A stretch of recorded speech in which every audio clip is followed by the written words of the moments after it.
I lived here until I was 11, but I wasn't allowed inside half the rooms.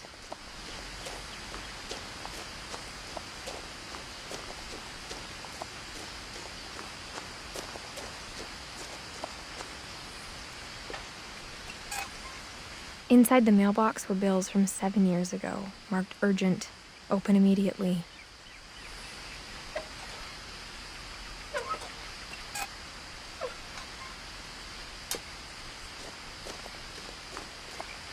I hadn't been back since my brother Lewis's funeral.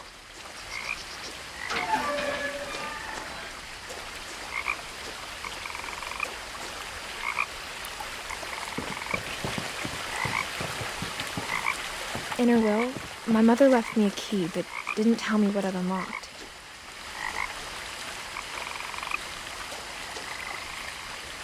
Maybe she thought I'd know, or she thought that the mystery would be enough to bring me back.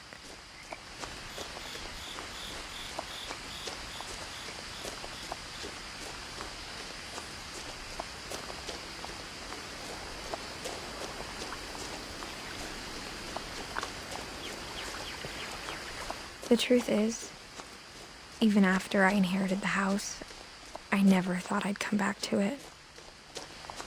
But now I had questions about my family that only the house knew the answers to.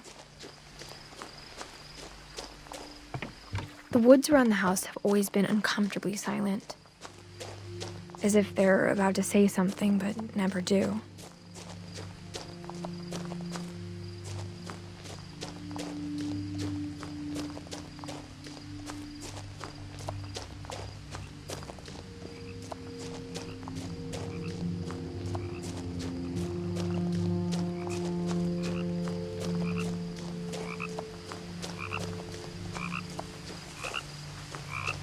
The house was exactly like I remembered it, the way I'd been dreaming about it.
As a child, the house made me uncomfortable in a way I couldn't put into words.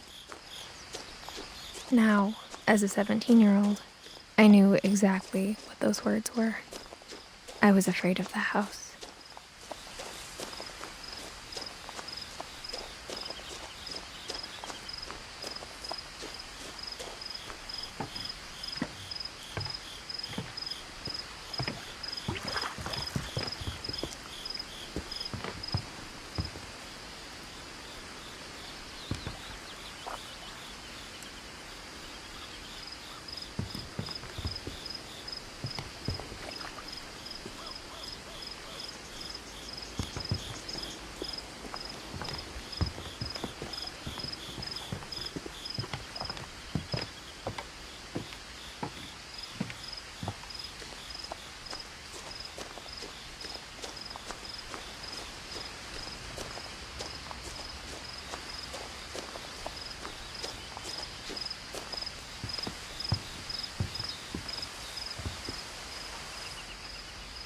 I hoped the key might unlock the front door.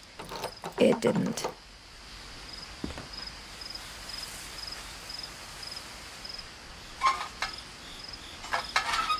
Looking in, I felt like the house itself had been waiting for me.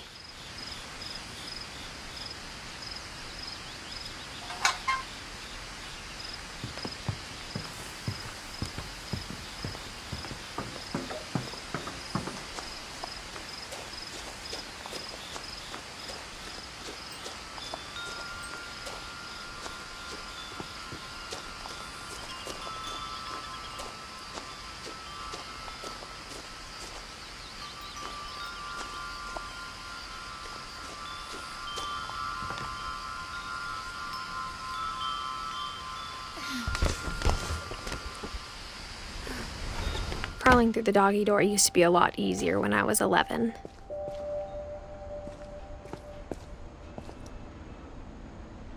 The power had been turned off the night we left.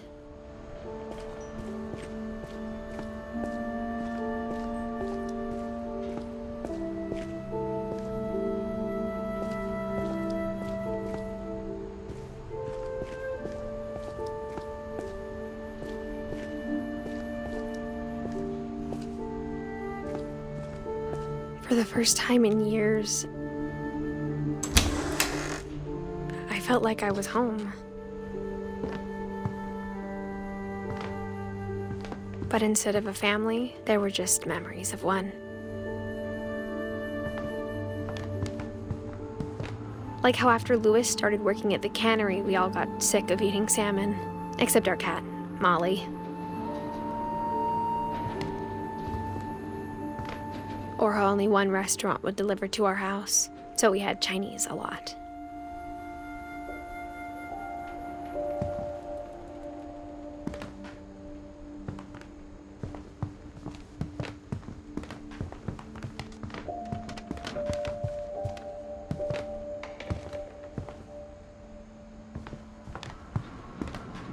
Nothing in the house looked abnormal. There was just too much of it, like a smile with too many teeth.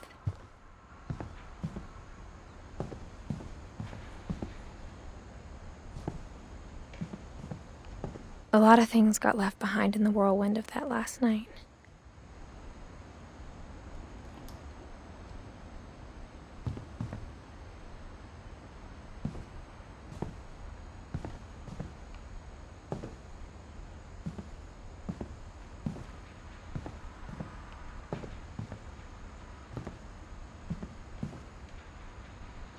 My mom wasn't much of an optimist, but she never stopped believing that my brother Milton was alive.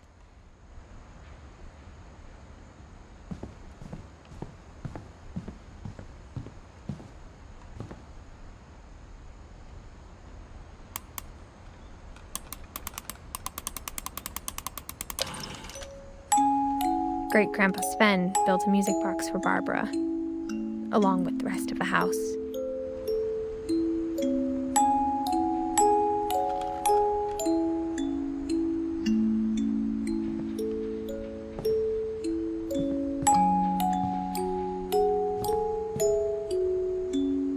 Mom always told me to stay out of the basement, so I wasn't too surprised when the key didn't fit.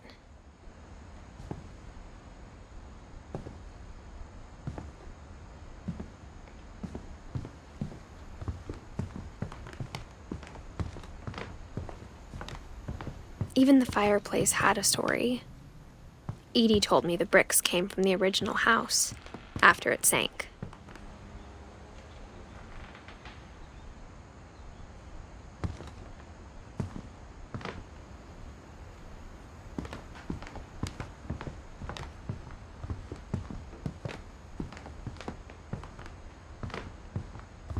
The table was still a wreck from the night we left. My mom was the only one of us who could imagine Great-Grandma Edie living in a nursing home.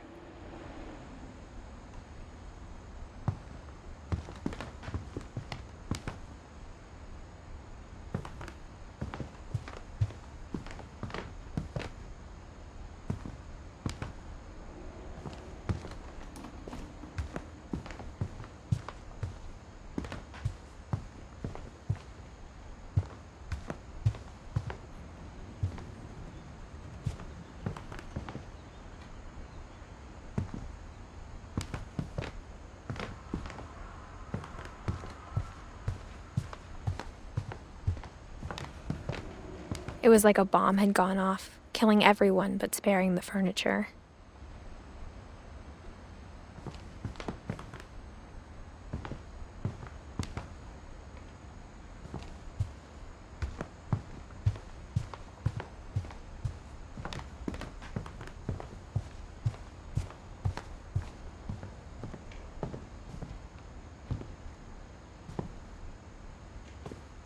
After Milton disappeared, Mom sealed up all the bedrooms. Then Edie retaliated and drilled peepholes.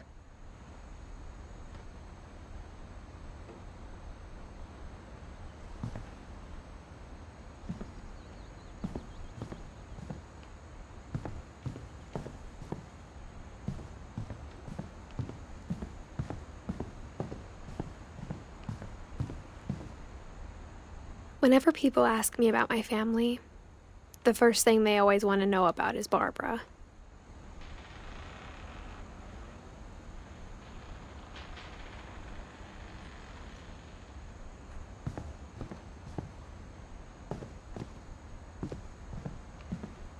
Edie's father, Odin, built the original house.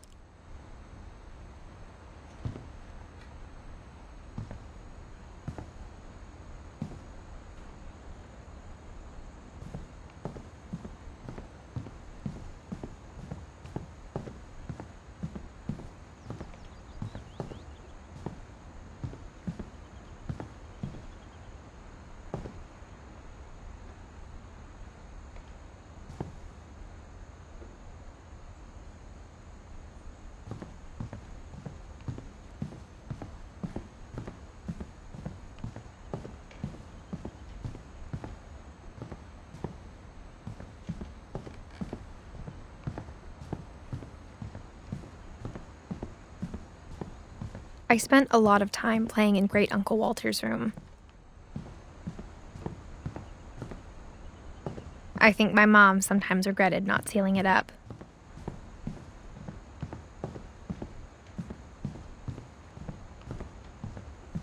Louis told me there were secret passages, but I never believed him.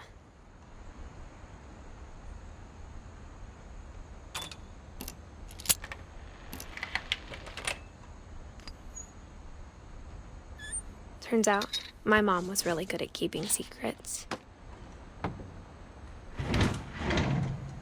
Now it was time to find out what my mom had been afraid of.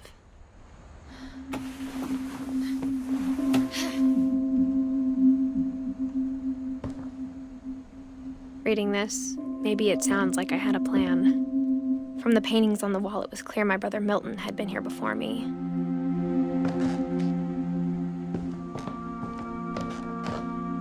But I had no idea what was behind that door.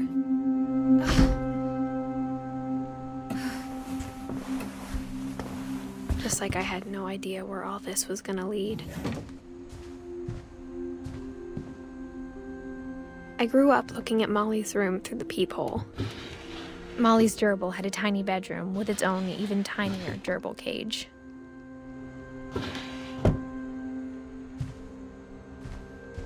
Being inside for the first time, I felt like I'd stepped behind a painting.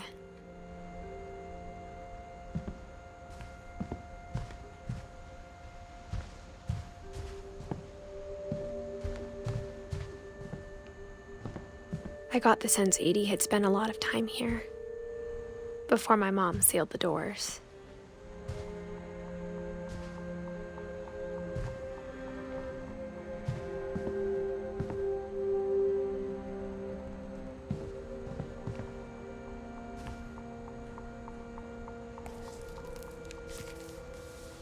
December 13th, 1947. Dear Diary, I'll be gone soon, but I wanted to tell somebody about what's gonna happen. It started when Mom sent me to bed without dinner. I woke up and I was starving, so I looked around for something to eat.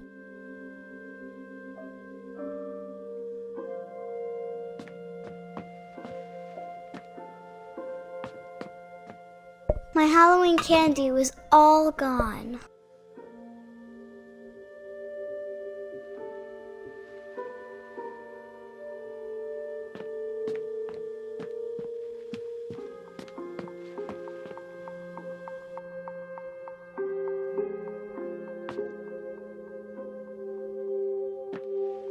I thought about eating Christopher, but I held back.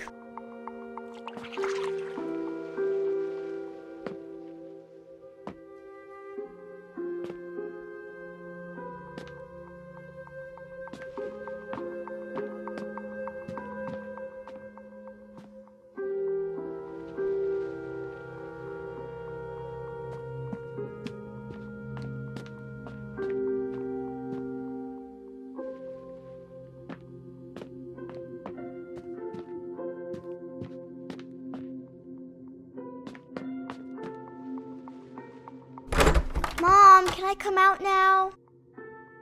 Sweetheart, it's late. Go to sleep.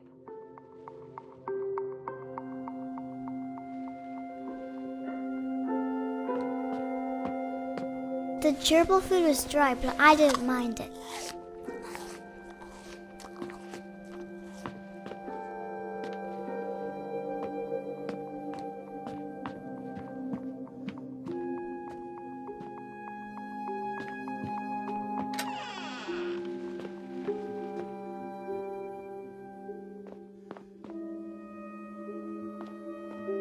I kept eating and eating.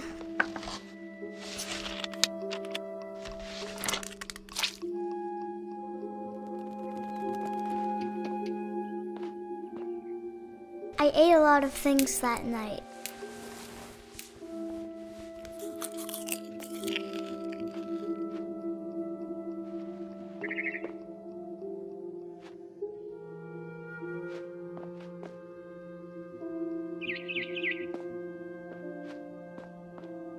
Then I heard chirping outside my window. It was a barn swallow going back to her nest. I reached out for her.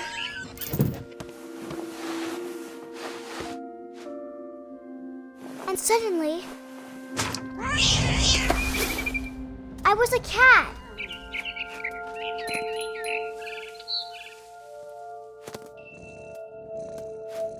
I tried to be quiet, but the bird was really scared.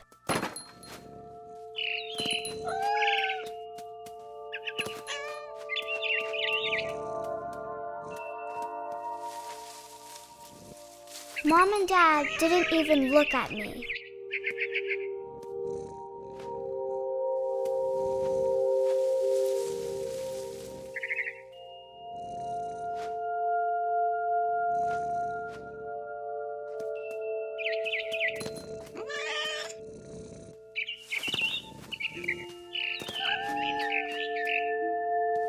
I jumped and I almost got her.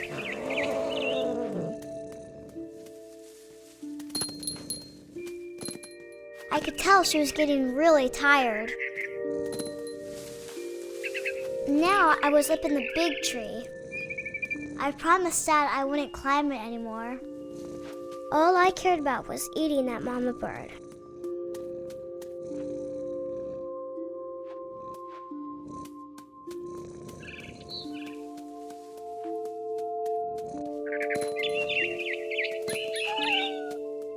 I gobbled her up.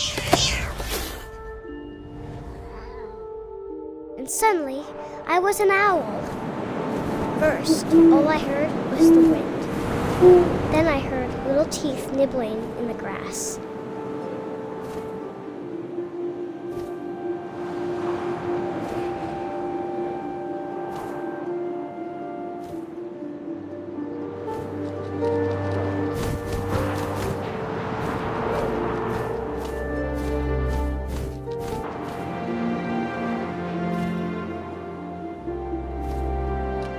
Rabbits.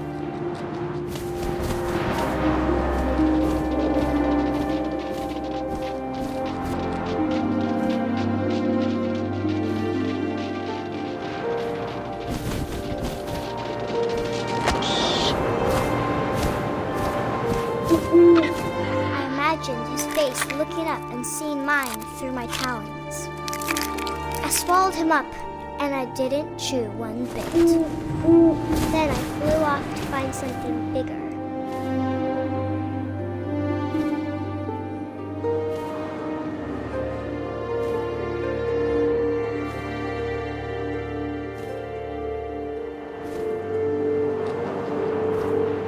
A mama rabbit.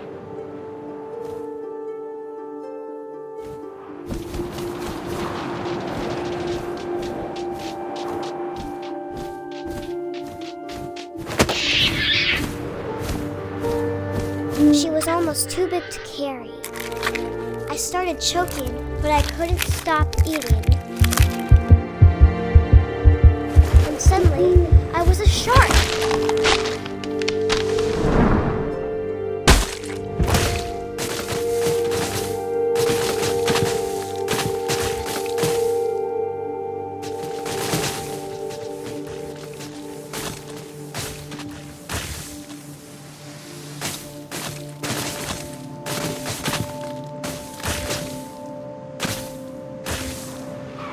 rolled off a cliff and into the ocean. Now, I was hungrier than ever.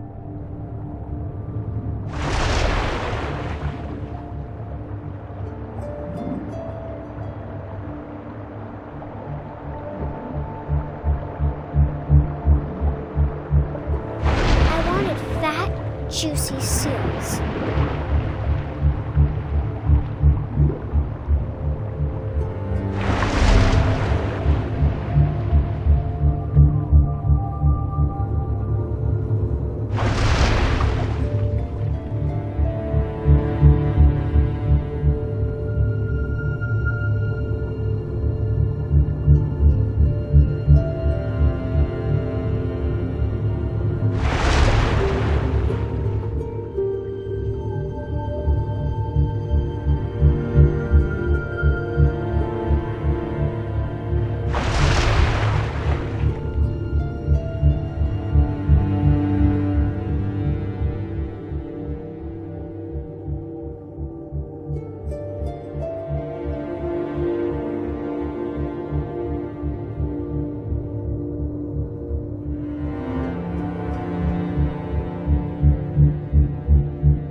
Flipper, and it tasted really good.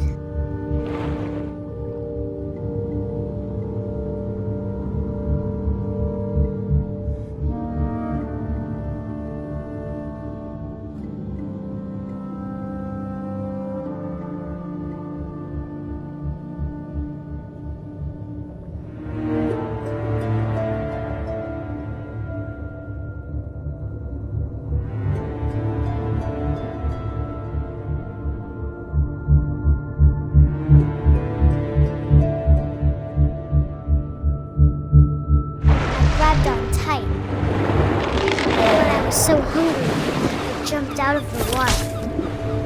When I opened my eyes, everything had changed.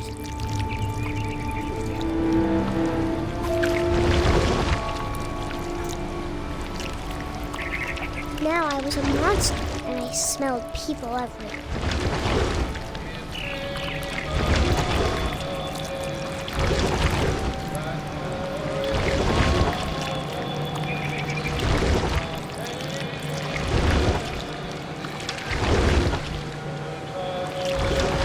I was big, and I moved real quiet.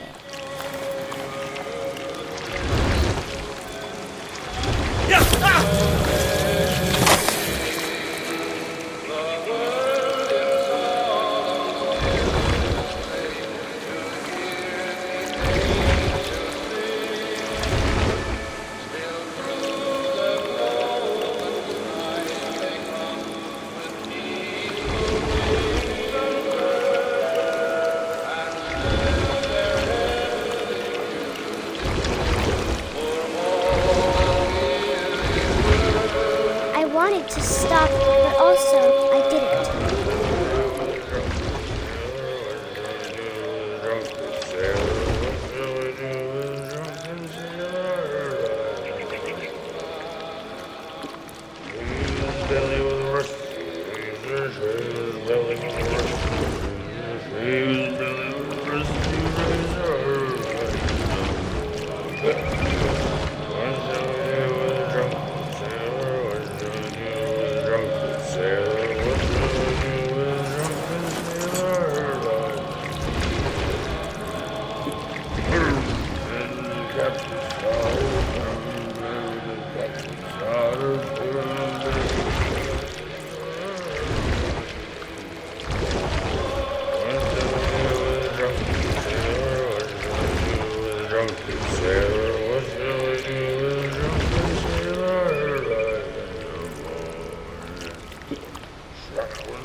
was still hungry.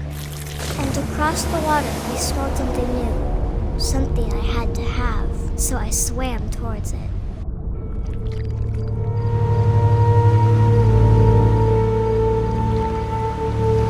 I slithered onto the sand, and the good smell went into an old pipe.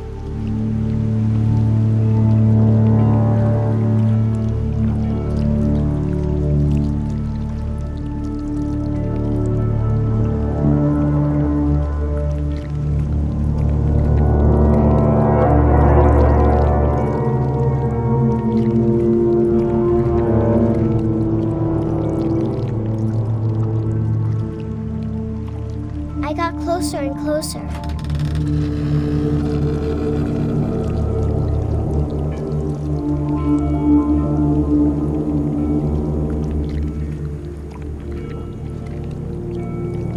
All of my stomach started growling. And suddenly, I was me again. I held my breath for a long time, but I couldn't hear anything. I think it's waiting for me to fall asleep. But it's not going to wait much longer. It needs to feed, and we both know I will be delicious.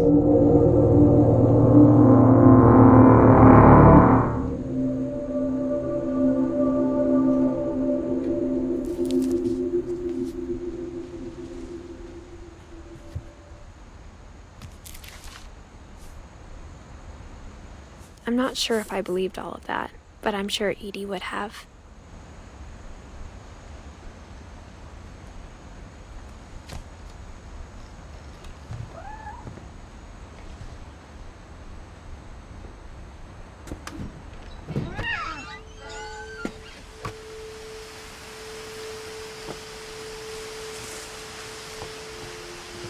This will be obvious later, but my mom never told me any of these stories. Edie would have, but Mom didn't like bringing up the past. Though, when we adopted a stray kitten, she was the one who named it Molly. I spent a lot of time in Great-Grandma Edie's room. When Edie told people Sven was killed by a dragon, she could also have said he was building a dragon-shaped slide that collapsed. She could have, but she didn't.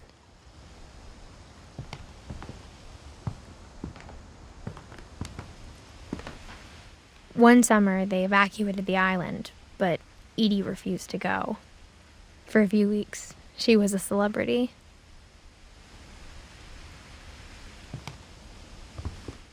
I hadn't thought of myself as Edith Jr. for a long time. Edie gave a big interview about a mole man living under the Finch house. My mom was furious.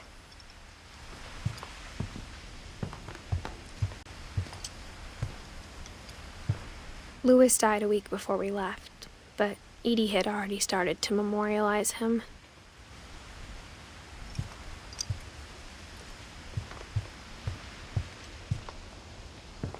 Even in her 90s, sometimes Edie seemed a lot younger than my mother.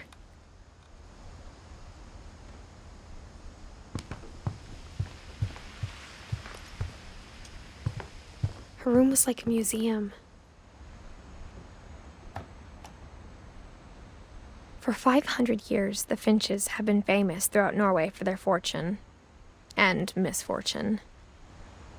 Odin Finch buries the latest victims of the family curse, his wife Ingeborg and their newborn son, Johan. On January 7th, 1937, he set sail with his family and his house, hoping to leave the curse behind. But 40-foot waves off the coast of Washington send the house and Odin to the bottom of the sea. Odin's daughter Edie, with husband Sven and baby Molly, step ashore on their new home, Orcas Island.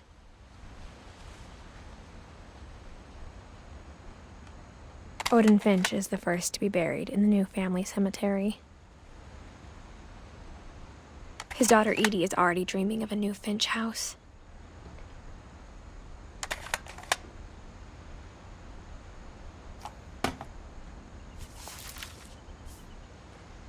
Whatever's wrong with this family, it goes back a long ways.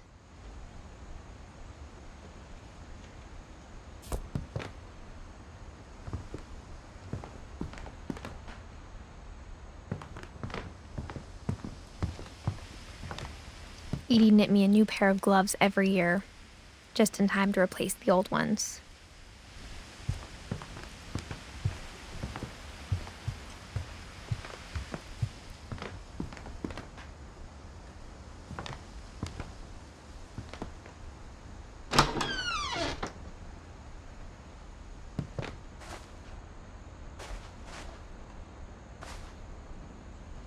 The only trace Grandpa Sam's first wife, Kay, left on the house was the pink bathroom. It was a pretty big trace.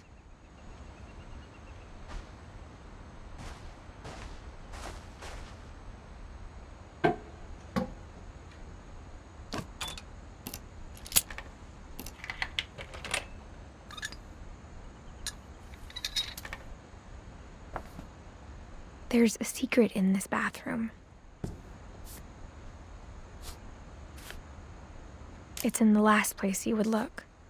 It isn't in the cupboard.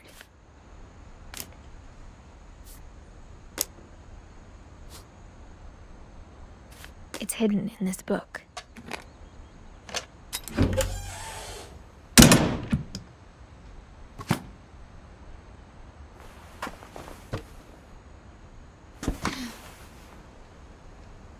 Sven gave Sam an old camera he'd refurbished. He never put it down.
I knew Grandpa Sam had a twin,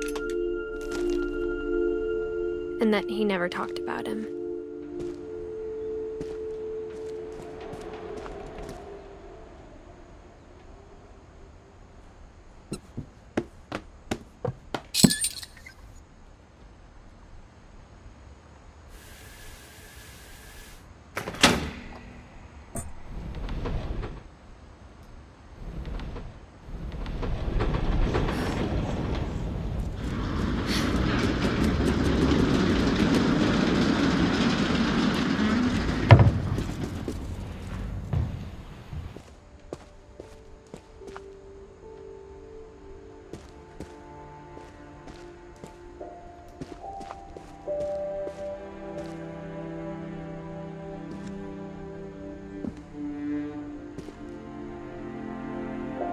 I guess my grandpa didn't like history any more than my mom did.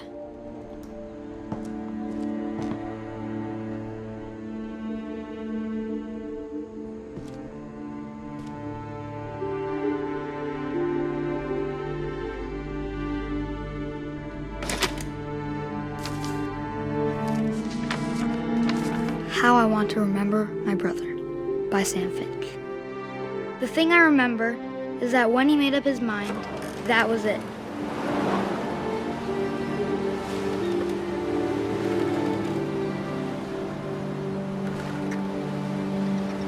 My brother said he'd die before he ate another mushroom, and he did.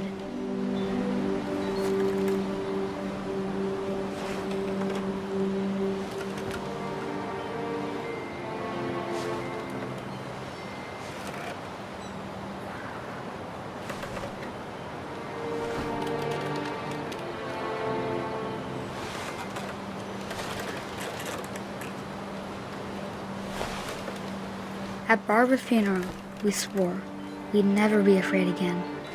And he wasn't. I think Calvin always wanted to fly.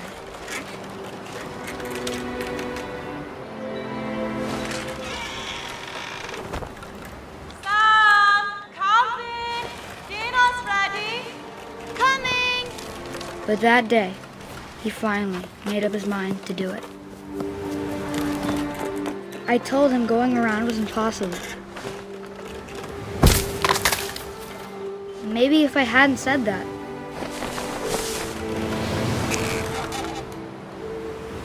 Calvin! I'm not gonna tell you again! maybe if the wind hadn't picked up, then maybe he'd still be here. But I doubt it.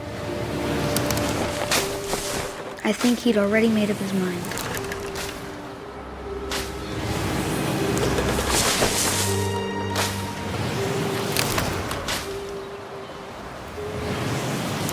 That's what I want to remember about my brother.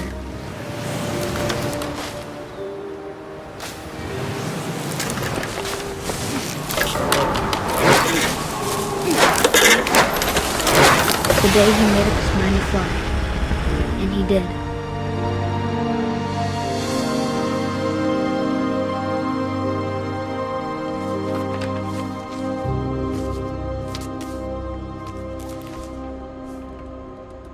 Calvin's story felt strangely familiar. When I was younger, I remember trying to do the exact same thing.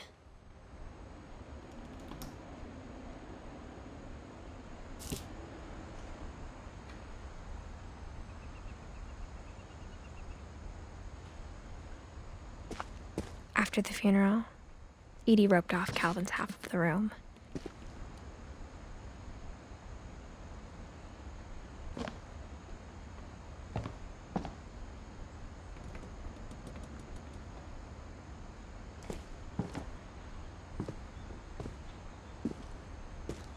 Mom said Grandpa Sam enlisted at 18 and never set foot in the room again.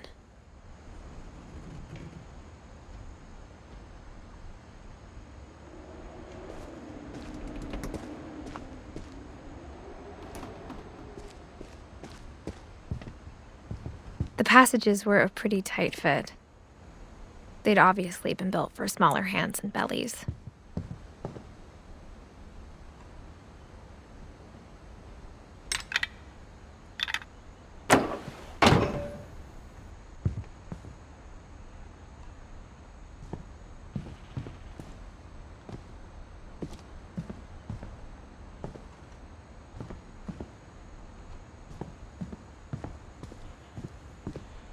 Mom must have locked the third floor stairs on the night we left.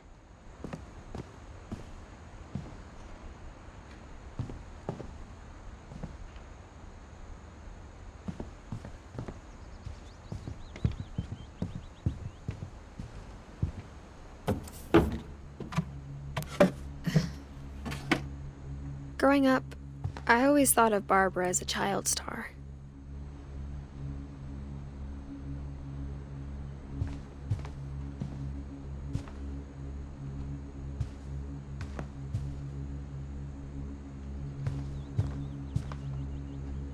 I never thought about how hard it must have been for her afterwards.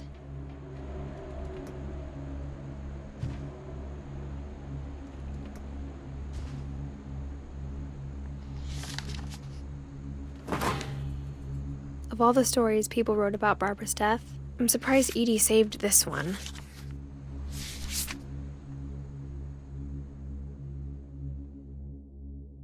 Old Jack here with another ghastly tale inspired by America's most unfortunate family. I'm calling it The Surprise Ending of Barbara Finch. As a child star, Barbara was famous for her scream. Now at 16, she was all washed up. A has-been. But in a lucky break, she'd been asked to perform her signature scream at a local convention for monster movie fans. It was just the boost her career needed. Unfortunately, her scream hadn't aged well. Getting better. I think you just need the right motivation. Her biggest fan and current boyfriend, Rick, was about to demonstrate when... Now that was a great scream. It was Barbara's father, Sven. He'd slipped into a table saw and had to be rushed to the emergency room. So Barbara got stuck babysitting her youngest brother, Walter. Her convention comeback was cancelled. Okay, I'm hearing frustration, but I'm not hearing terror. What if I tried... A gang of hoodlums in Halloween masks have been terrorizing Orcas Island tonight. Police are urging residents to... That came from the basement. You're right! Also, I loved your delivery on that. Why is your basement door locked? Because my dad likes making puzzles and secret passages. There's a key hidden in the music box. The secret is to keep winding and winding until finally the key pops out. Thanks, babe. I'll be back in a sec. 20 minutes later, Rick hadn't returned. So Barbara went to look for him, right on cue. She reached for the music box.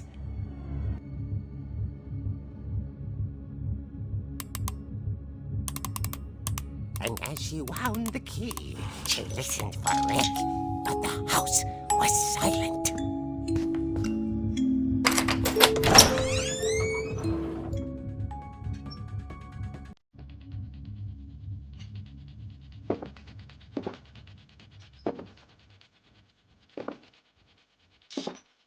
She found Rick's crutch and imagined the worst.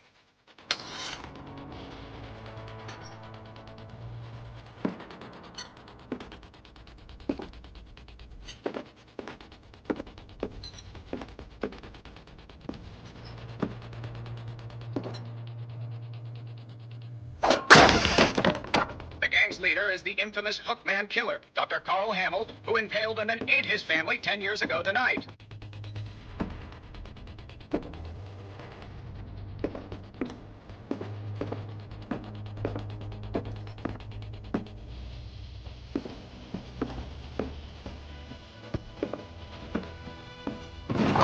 It rattled and grew still.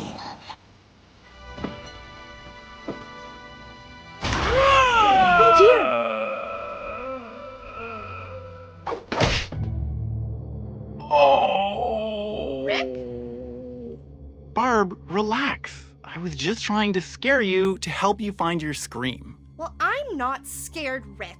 I'm furious. Then act furious. All I'm getting from you now is that you're hurt and confused and She threw him out, but she kept a little something to remember him by. Barb, have you seen my other crutch? And she was still holding it when she fell asleep watching the Late Late Picture Show. Hours later... Barbara! Walter, what's going on up there? Ah! Okay, I'm coming up, but if this is a trick, you're dead, Walter.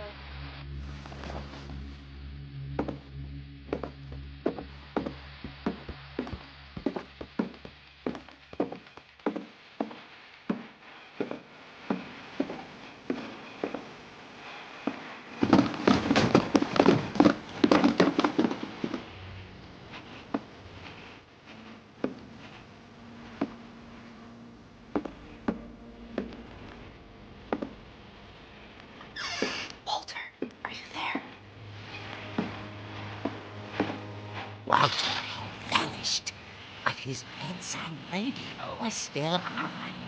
Orcas Island police describe the man as 6 feet tall, with a steel hook for a hand. Residents are urged to lock all doors and windows and notify the police of any suspicious activity. Barbara turned, saw the hookman, and was speechless. He was quite smashing.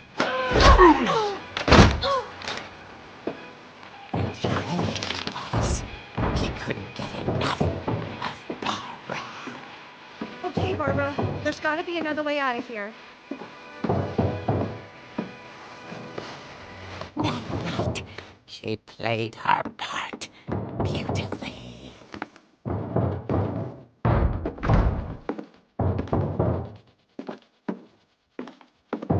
She thought about abandoning Walter, but just couldn't do it.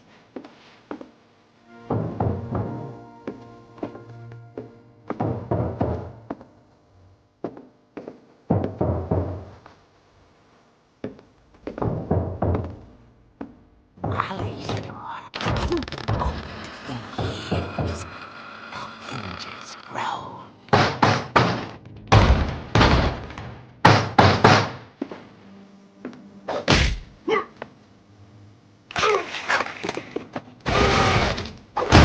He wasn't moving, but she sensed the story might not be over yet.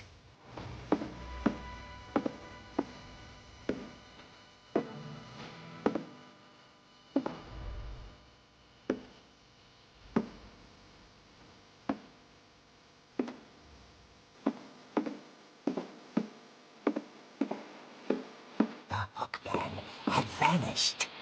She listened for his breathing, but all she heard was...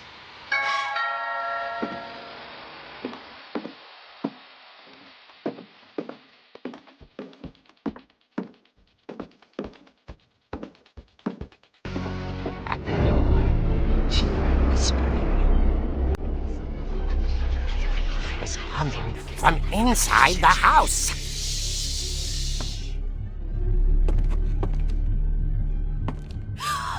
Oh dear.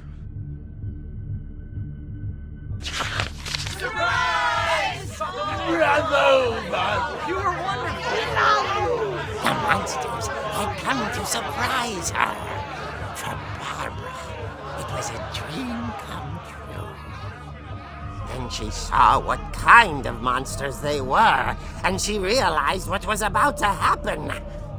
She was going to be famous. And with her final breath, Barbara Finch gave the performance of her life.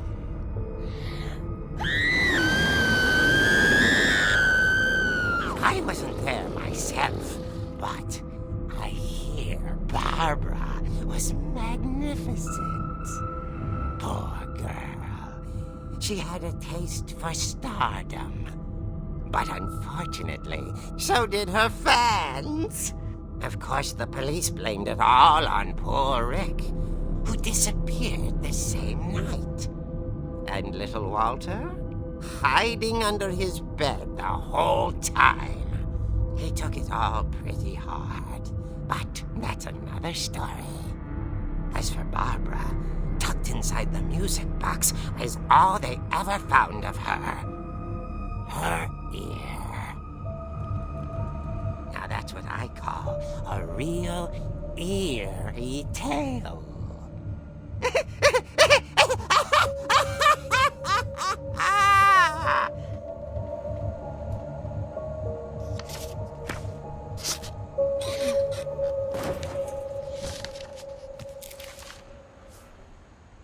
Edie told me all Barbara wanted was to be remembered, as absurd as that comic was. Maybe what Edie saw was a happy ending.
I guess now I know why Mom didn't like me playing with the music box.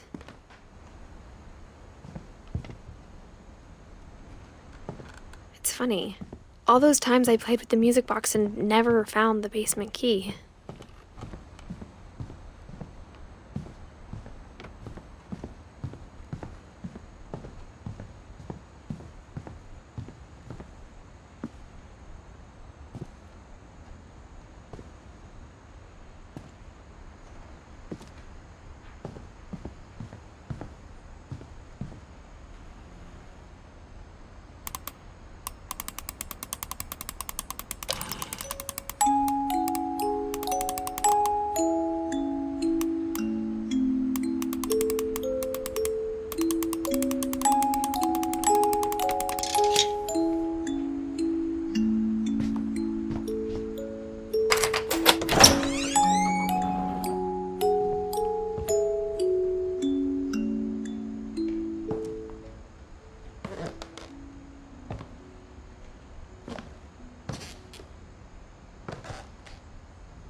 Mom said the basement was off limits, unless I wanted another tetanus shot.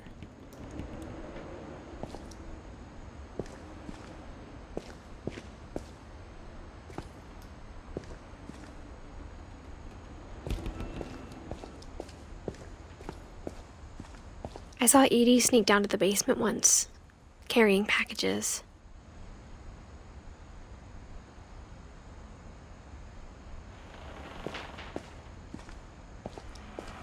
I thought maybe she was hiding presents.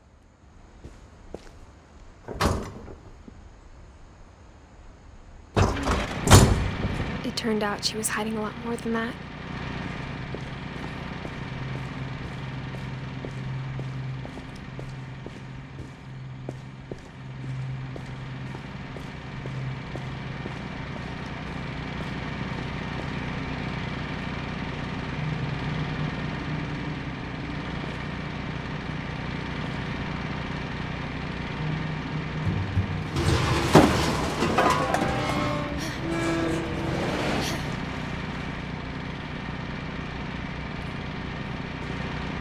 I remember asking Mom once about where Walter had gone.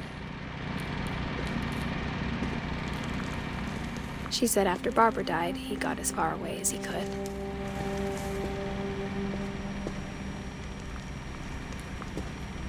If there's a pattern in all these stories,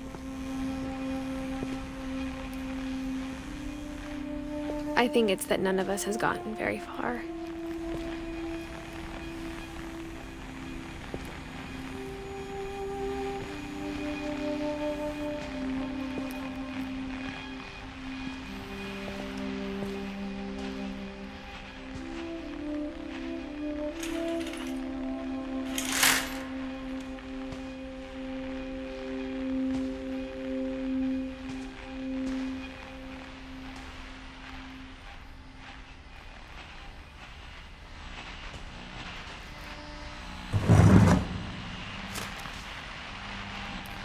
Goodbye, everyone. I can't believe I've been down here for 30 years. On that first day, after the shaking started, I didn't think I'd survive a week.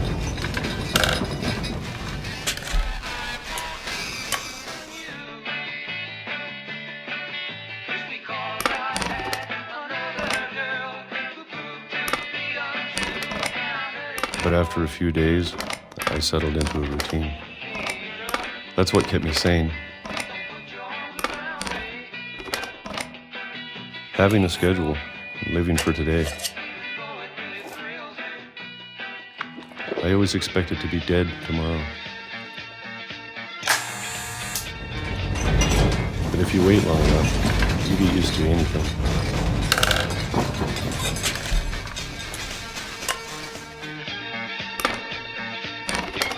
Even a monster on the other side of the door starts to feel normal. Almost friendly.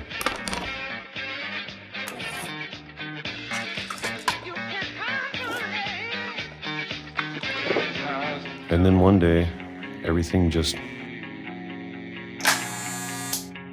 stopped. Whatever that thing was, it was gone. Maybe it got tired of waiting. Or maybe I just got tired of being afraid.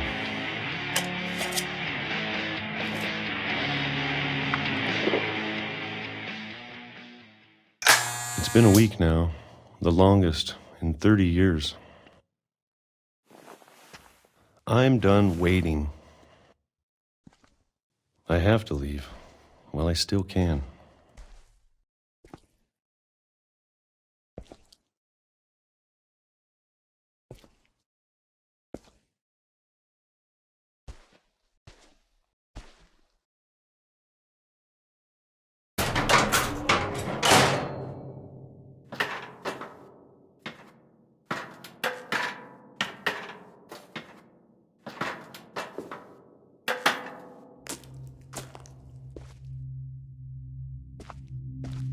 I know it's out there, somewhere.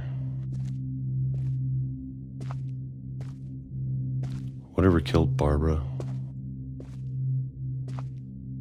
and Molly and Calvin.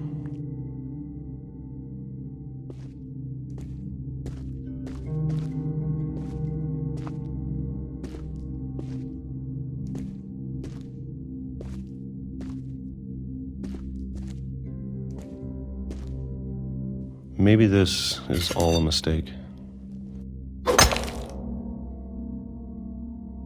But I need to stop living the same day, even if it kills me.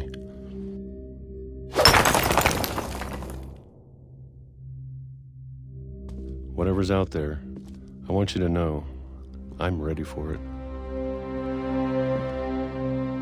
I'm going to appreciate all of it, especially the food.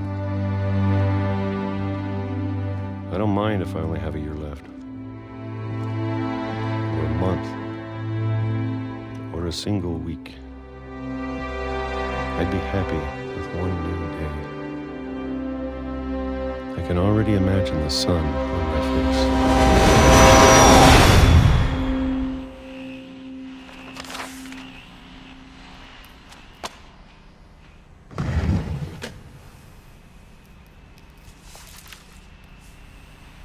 Walter died when I was 6. I can't believe my mom never told me he was down here.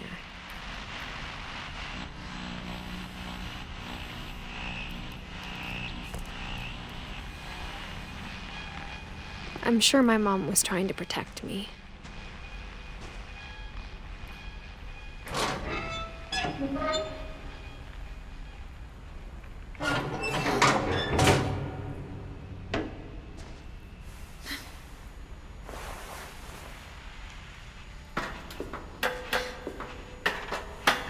Maybe she was afraid I'd end up like Walter. But if she never told me about an uncle under the house, I can only imagine what else she was hiding. I don't want to make the same mistakes she made.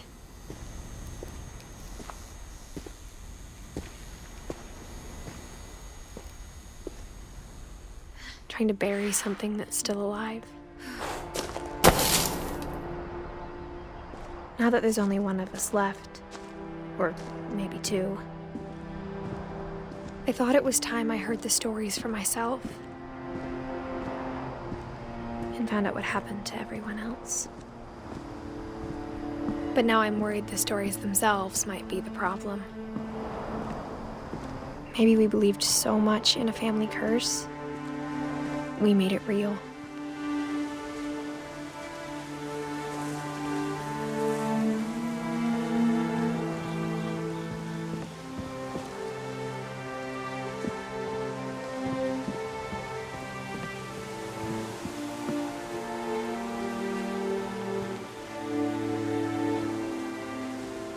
I don't know if I should even be writing this.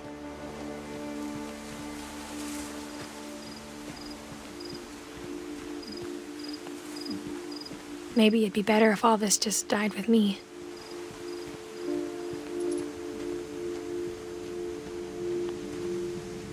But I thought you should know about your family.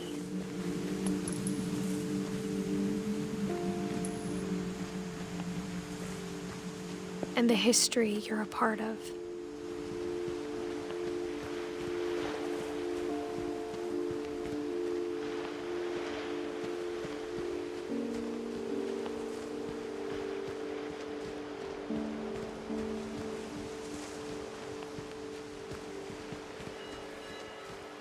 Though to be honest, I feel as lost as you probably do right now. I think the people in these stories believed them, for what that's worth.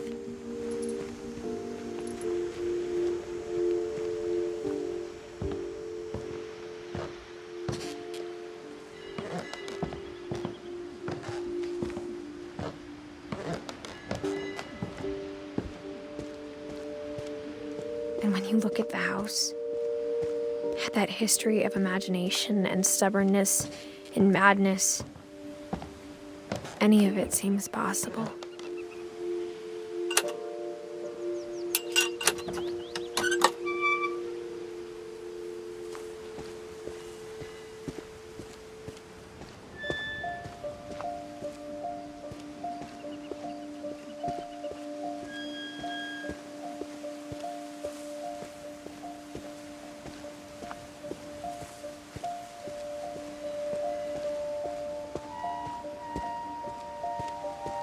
I think we've been surrounded by death for so long, we've just gotten used to it. What kind of family finishes building a cemetery before starting the house?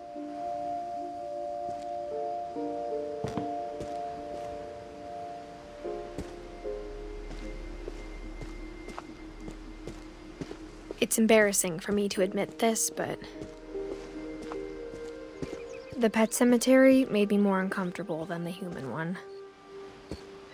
3 of the gerbils are mine, and 2 had been my fault.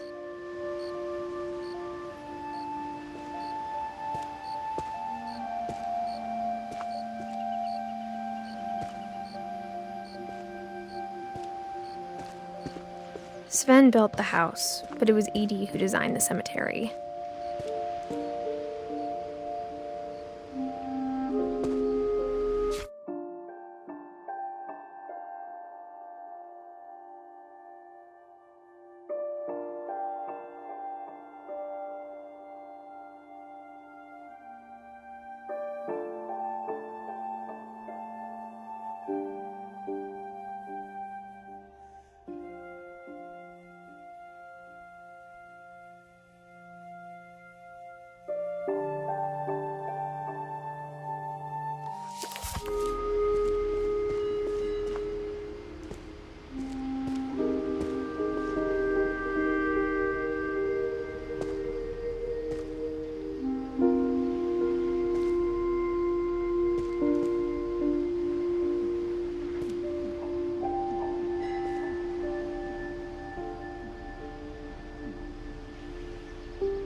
I'm sure Odin's monument had been Edie's idea.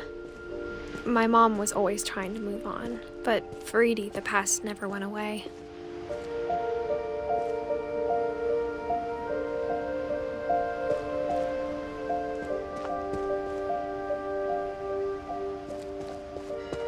She could see it poking out of the water at low tide.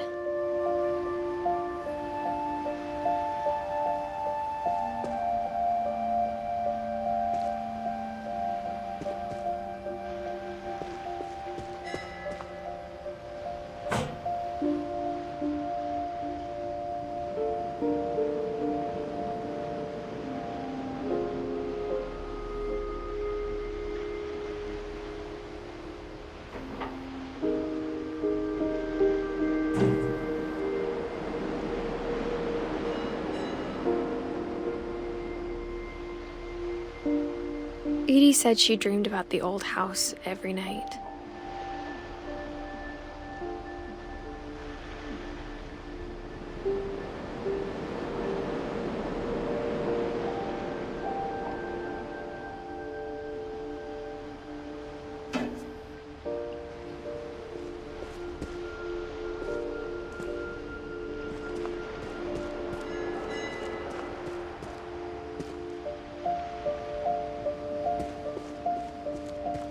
Edie's side was always easier for me to understand.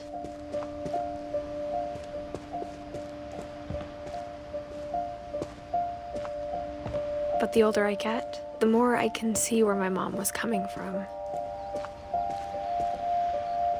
Her dad had been pretty strict, but it wasn't enough to save her brothers. She was just trying to do better.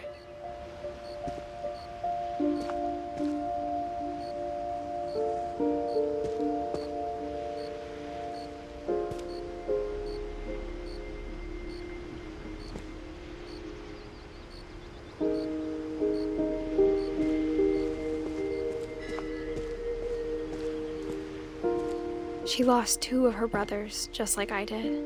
I get why she tried so hard to protect us.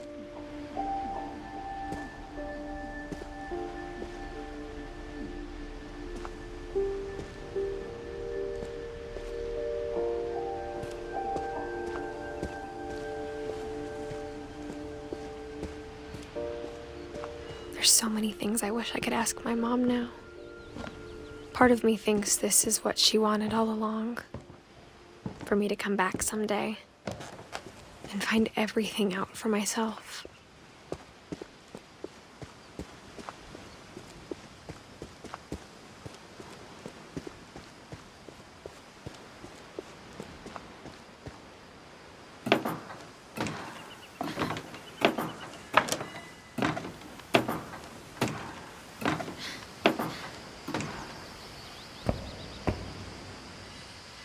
But looking back on it now,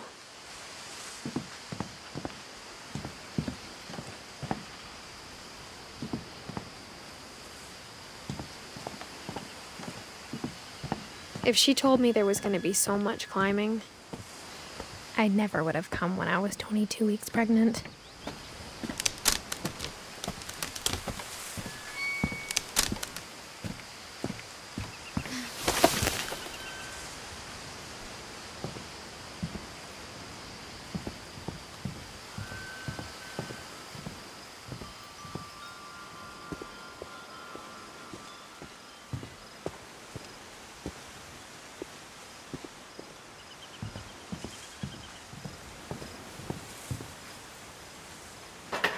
I never met Grandpa Sam, but I think he and my mom had a lot in common.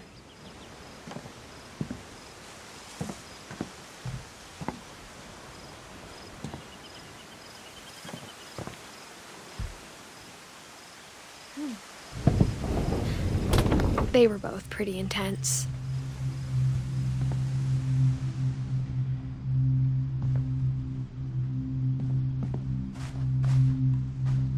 Instead of hiding from death, Sam seemed to go out of his way to meet it.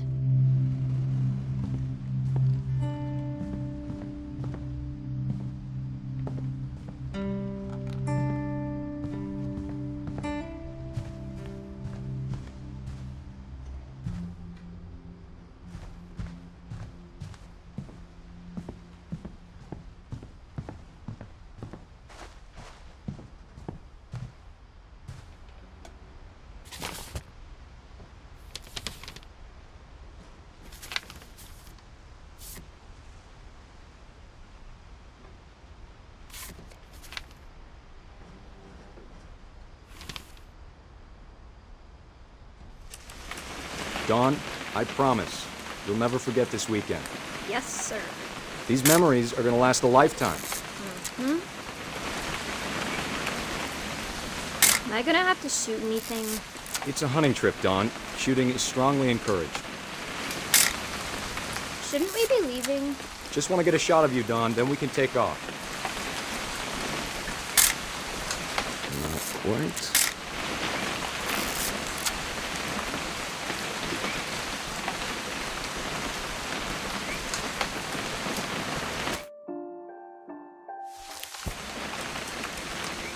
What? Perfect. It's gonna rain the whole weekend, isn't it?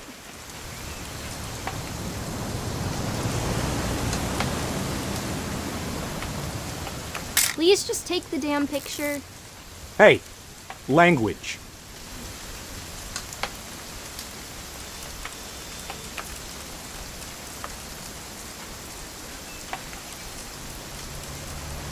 Did you want to get a picture of me or what? I will never forget this weekend, Dad. That's the spirit. Okay, got it. I'm gonna take some pictures, okay? Just be careful. That camera's older than you are.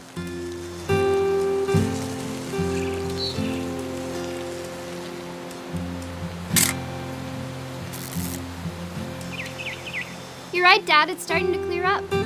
Still freezing, though.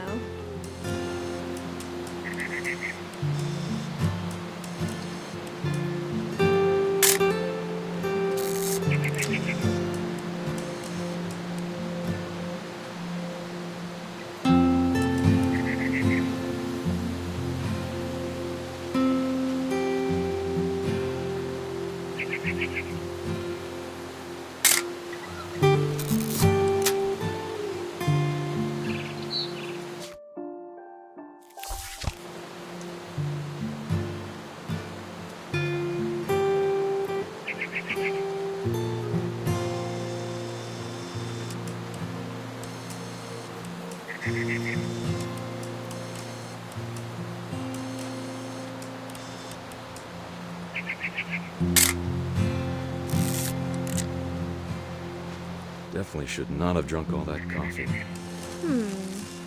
Hold still while I take a picture of you. Hey! That's a keeper. I'm just saying, I'm not always gonna be here, Don. You'll need to remember this stuff, if you want to survive. I'll be fine, Dad. You know who else thought he was gonna be fine? Some guy who died. Don, I'm being serious. I know, Dad. You're always serious. Doesn't being out here make you want to chill out? Well, to tell you the truth, I haven't been out here in 20 years.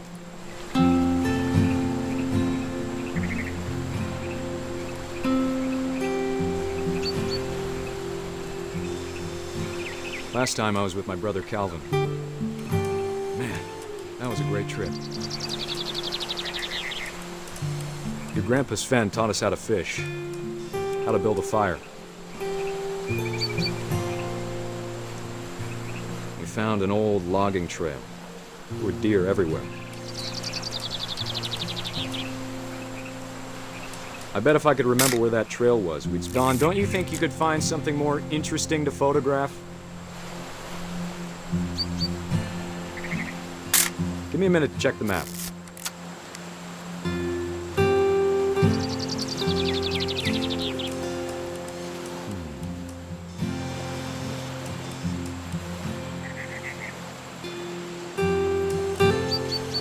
Let's see.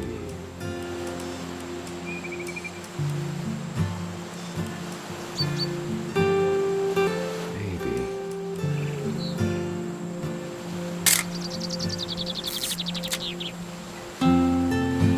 Was it?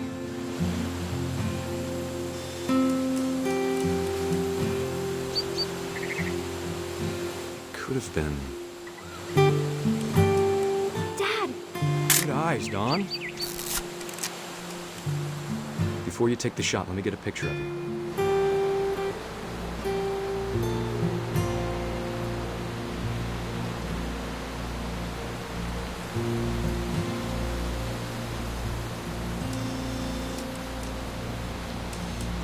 Dad, I... Let me get behind you. Do I have to do this? Don, you don't have to do anything. But if you want to... Great shot, Don!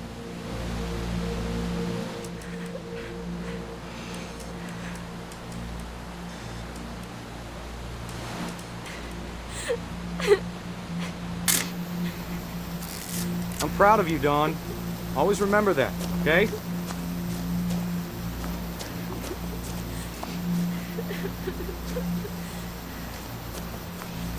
Dad, it's twitching. I think That's it's totally so... normal, Don. Just focus on the camera. Try not to think about... Dad!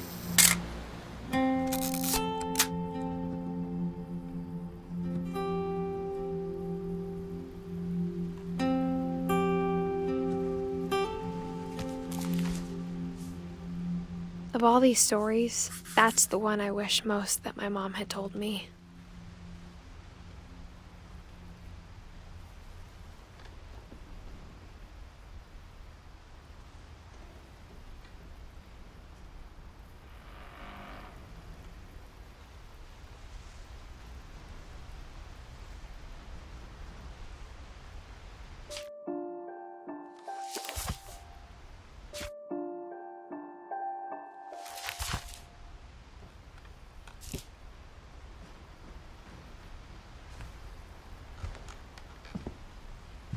Sam spent his life shooting photos, but Mom said he got nervous being in front of the camera. I guess we're all afraid of something.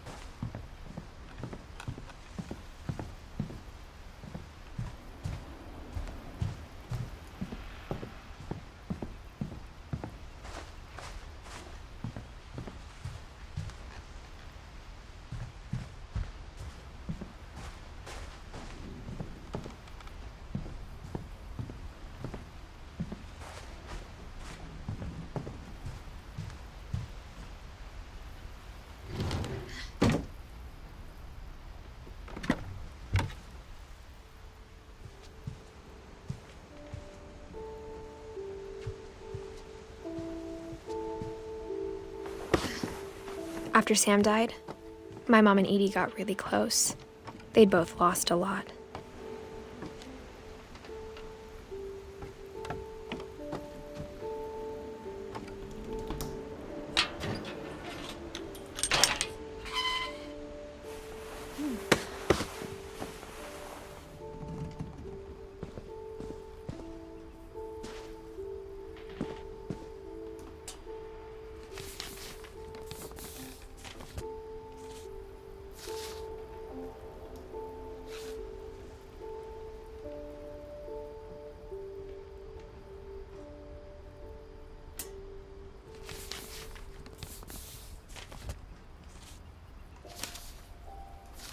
Dear Kay, do you remember the way Gregory used to laugh when he thought he was alone?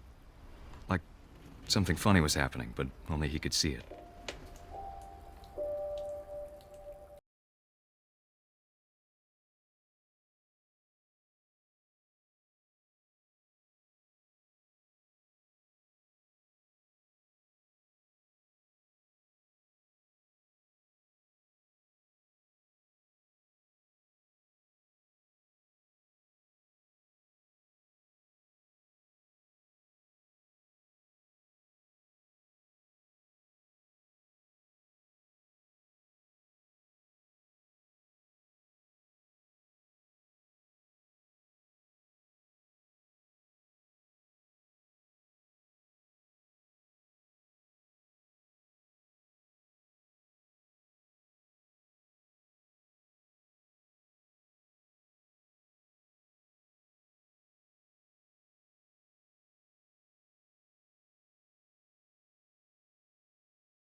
Gregory? I know you did everything you could. Maybe if I hadn't called that night. Damn it. Hold on, I don't want Gregory to hear this.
He'd want you to be happy too.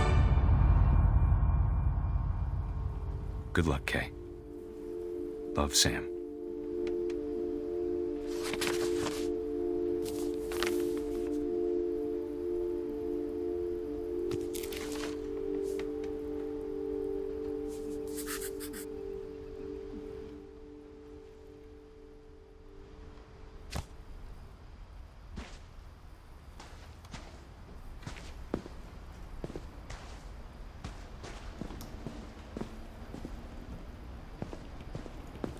I can't imagine my mom ever writing poetry, and yet...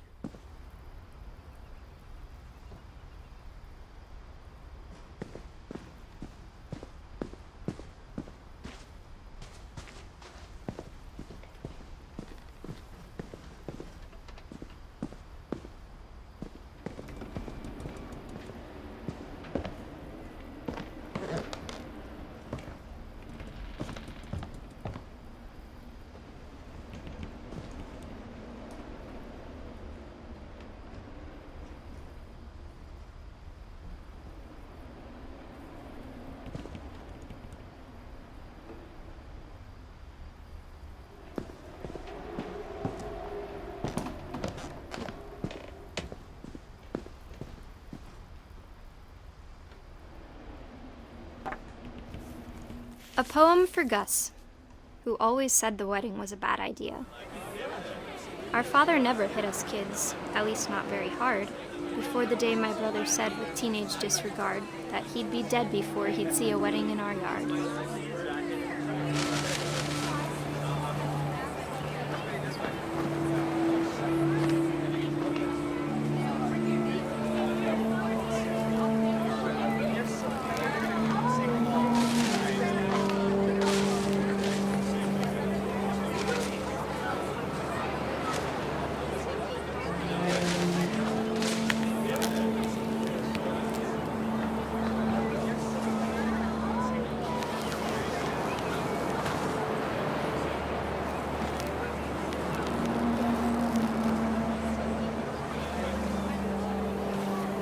My father made him come, of course, but Gus stood far apart, just flew his kite and bottled up the storm inside his heart.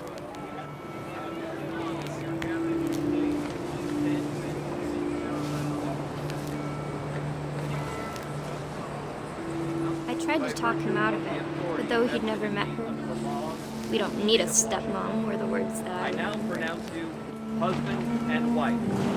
You may kiss the bride.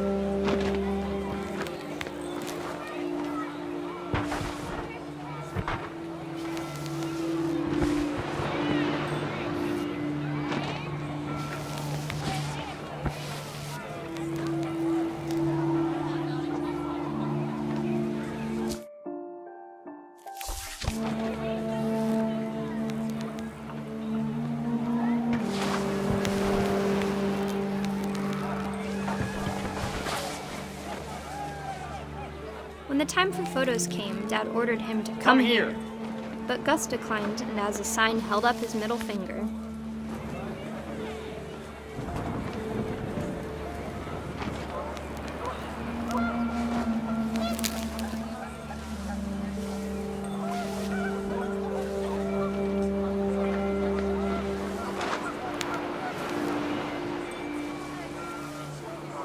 The wind picked up, and panicked geese appeared and quickly went.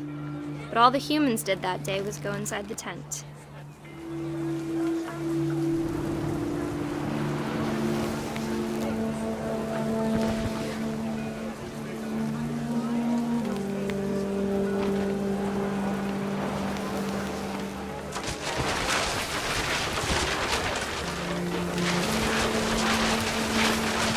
Rain came down in buckets then, but no one seemed afraid that nature might destroy the tent our dad had crudely made.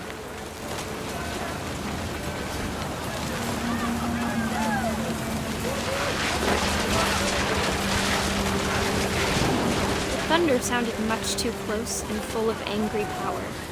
But all my father said to this was, "Make the music louder."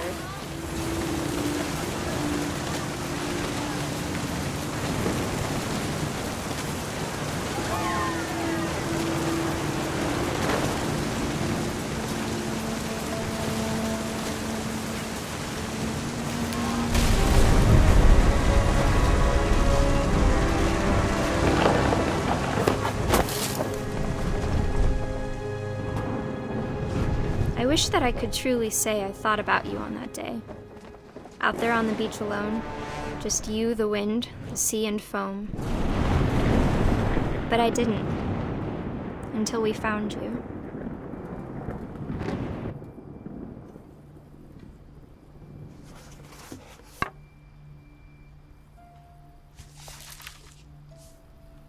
She never talked about him, but Mom told me once if I was a boy, they were going to name me Gus.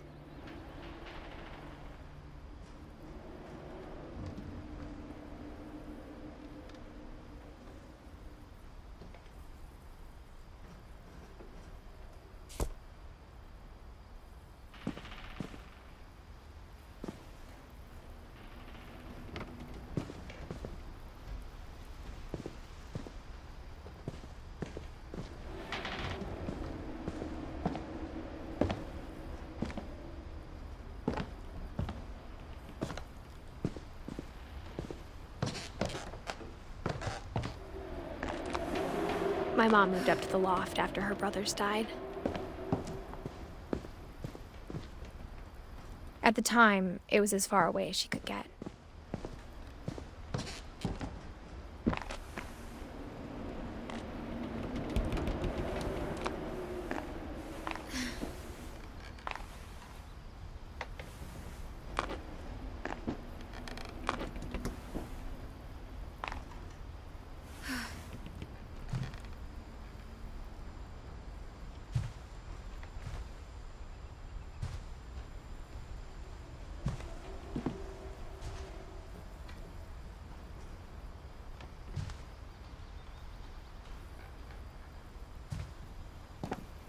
Religion was another thing my mom never talked about, but I think it helped her a lot after her dad died.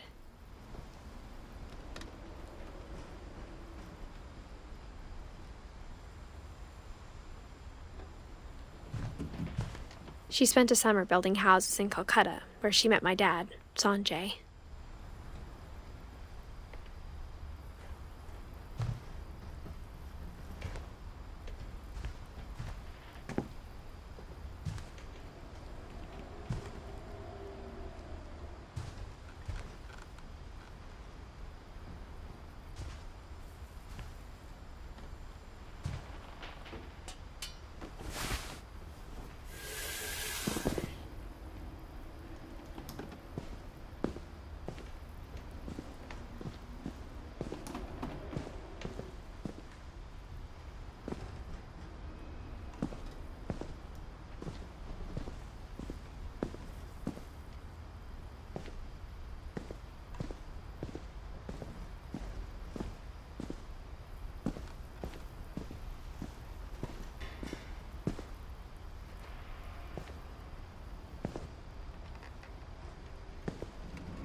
My mom moved to India a week after graduation and got a job teaching English.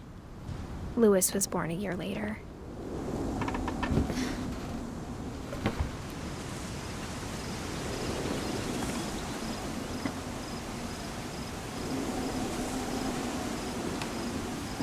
When my dad died, I don't think Mom knew where else to go. I'm sure Edie was happy to have her back.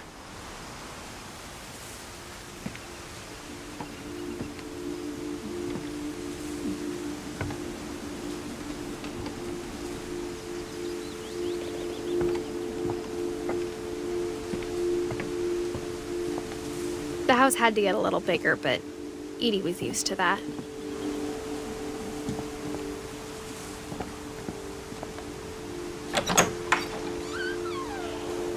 And for a while, things were good, almost normal.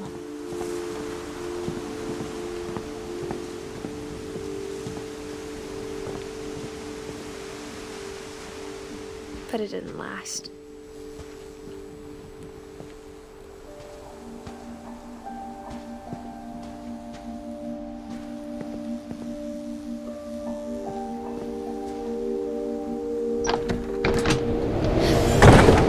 The beginning of the end was Milton's 10th birthday, when Edie gave him a castle.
Milton Finch in The Magic Paintbrush.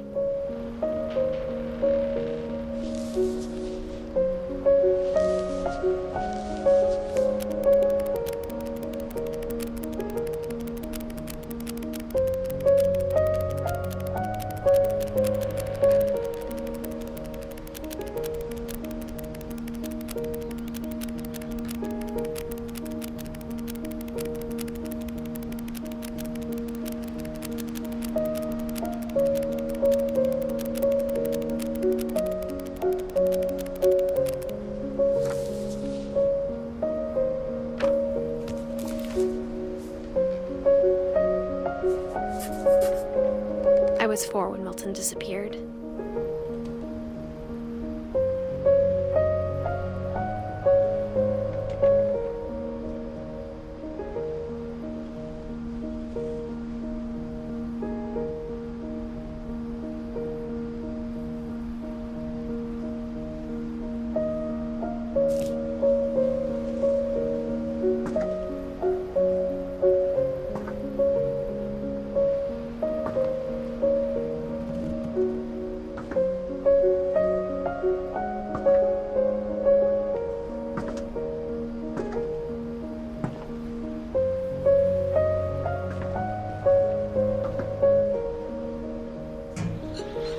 Mom spent months searching for my brother.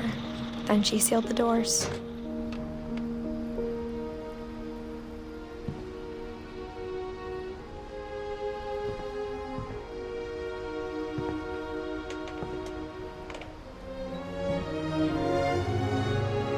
Whatever Milton had found in the house, Mom didn't want it getting out.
Mom definitely blamed Edie, but I think Louis blamed himself.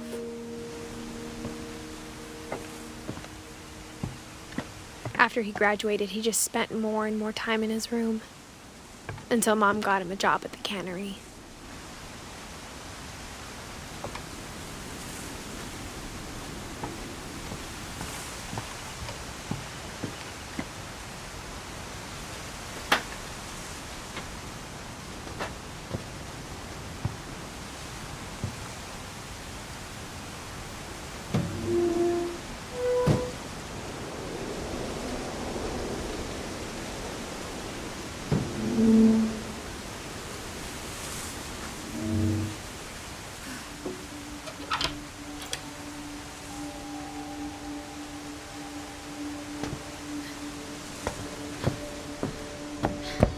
Louis's room smelled very, very familiar. That part of him lived on.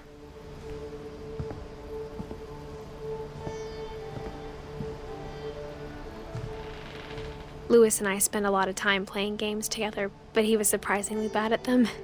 He died a lot.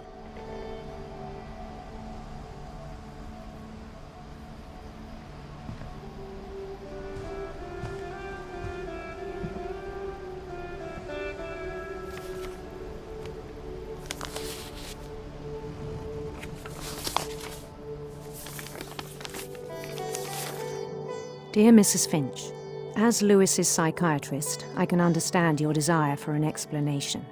As I see it, the trouble began in January, shortly after we convinced your son to seek treatment for substance abuse. Newly sober, I believe Louis first noticed the monotony of his daily life.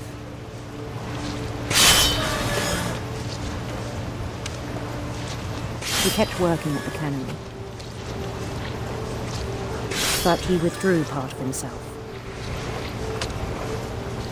In our sessions, I saw the same behavior. His mind began to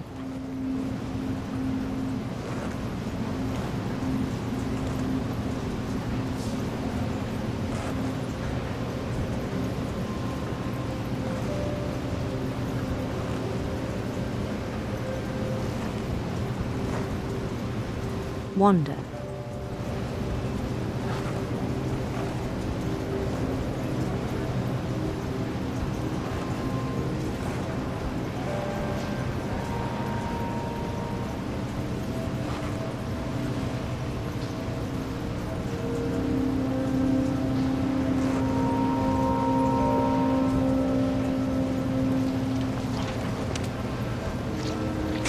I asked him to describe it. He said he started small, imagining a labyrinth. He'd feel his way about, then something moved. Bats and toads and things that have not names.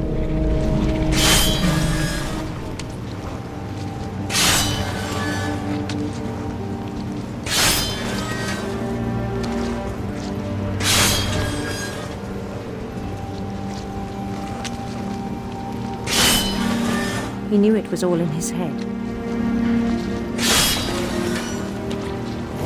But he took it very seriously. I had hoped he'd find himself.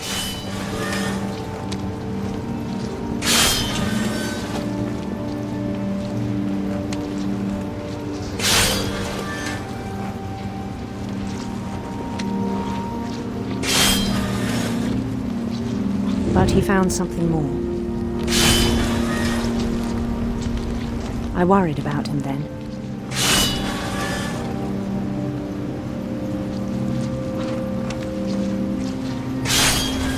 Daydreaming at the cannery.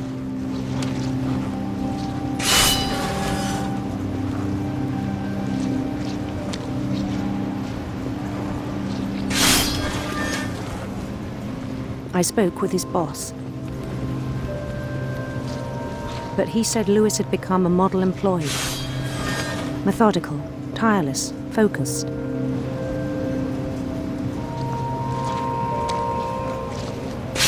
Like a whole new Louis. so I let him go on.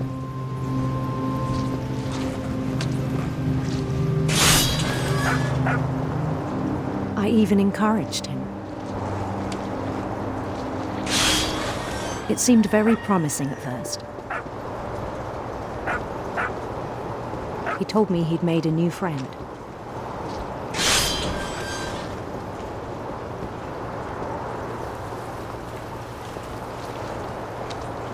On the edge of a city he named Louis Topia.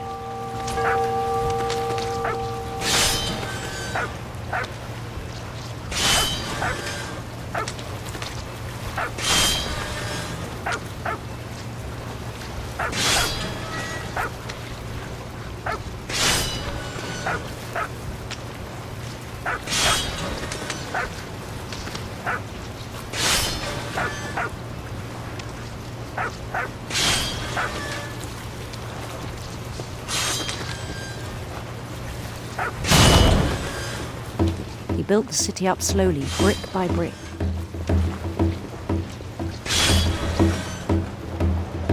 Then he made musicians.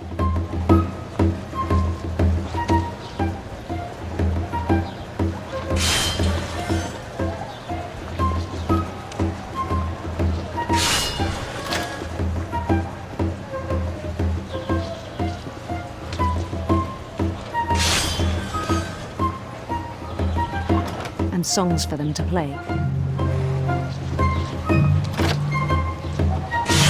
He talked about starting a band.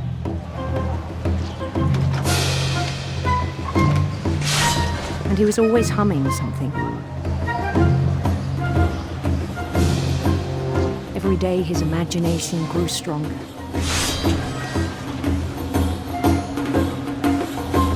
He no longer spoke at the cannery. But his chopping was as reliable as ever. Then one day it struck him that all the cheering crowds, even the stones under his feet,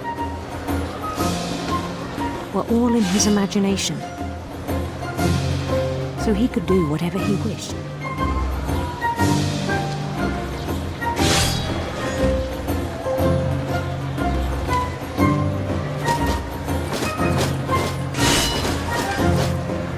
He held an election for mayor. And he won.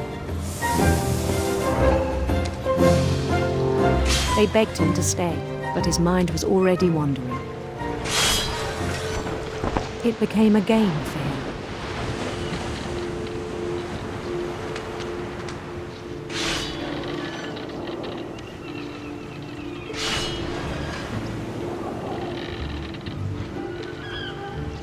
He'd conquer a city, then immediately push on.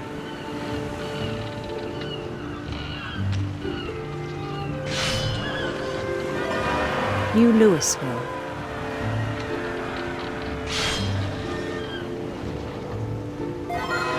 St. Louis. He started drifting away from our reality.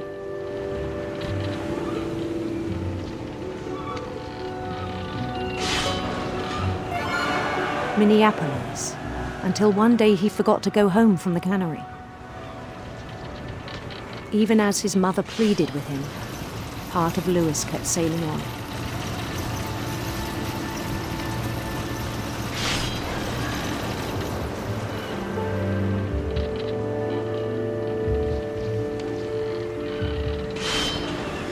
In Louisburg, he heard rumors of a handsome queen.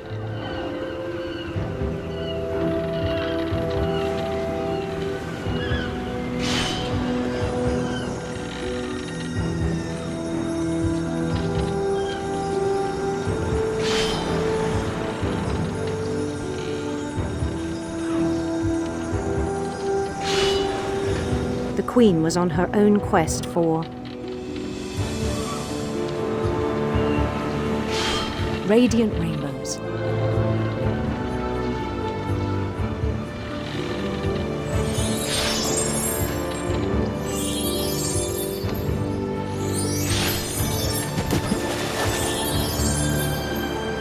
followed the sound of her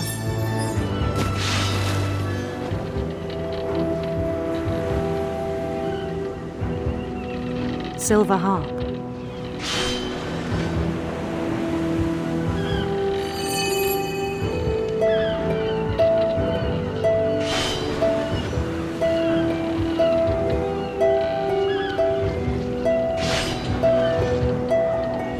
His chase led him to a golden palace east of the sun and west of the moon.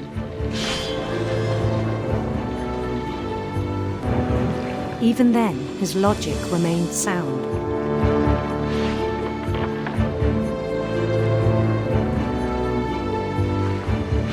He knew the world was all in his imagination.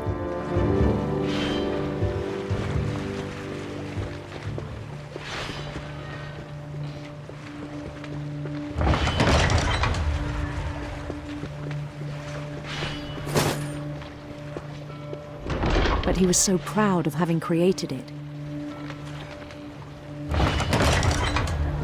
In his own eyes, he'd become something greater than a king.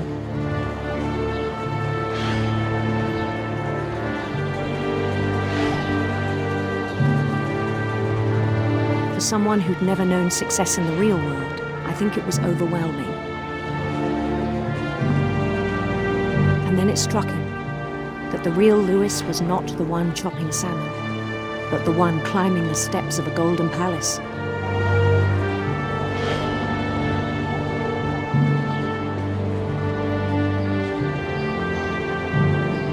My imagination is as real as my body, he told me. It was hard to argue with him.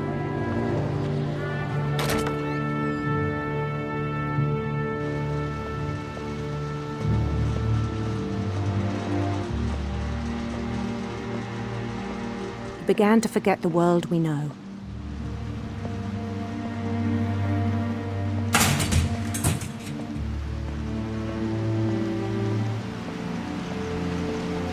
I think it pained him to remember Louis, the cannery worker.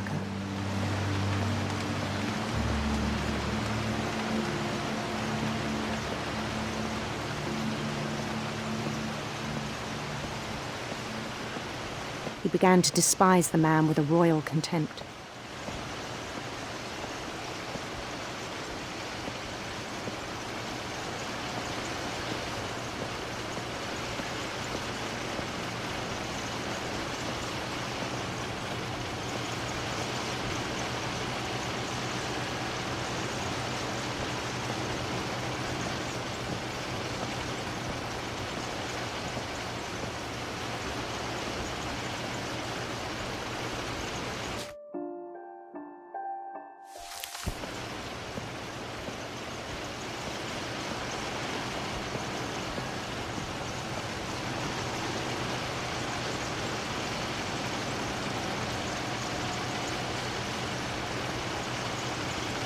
I still thought I could save him.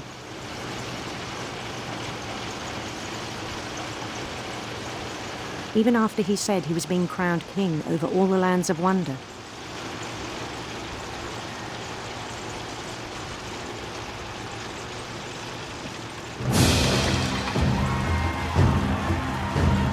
The palace would be packed with his companions.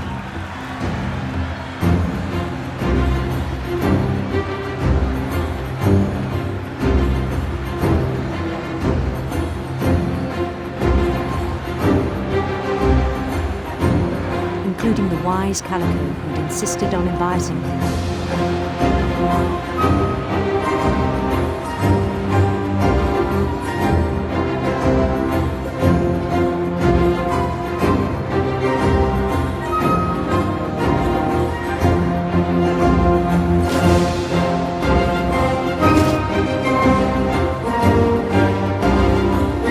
His queen waited, holding his crown.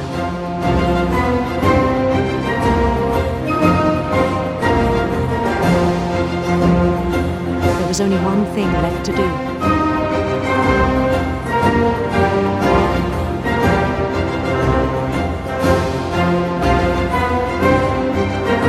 Bend down his head.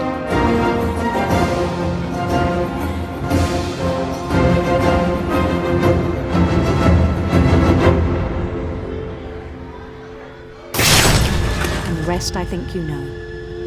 Mrs. Finch, your son was a kind man who will be missed by all of us who knew him.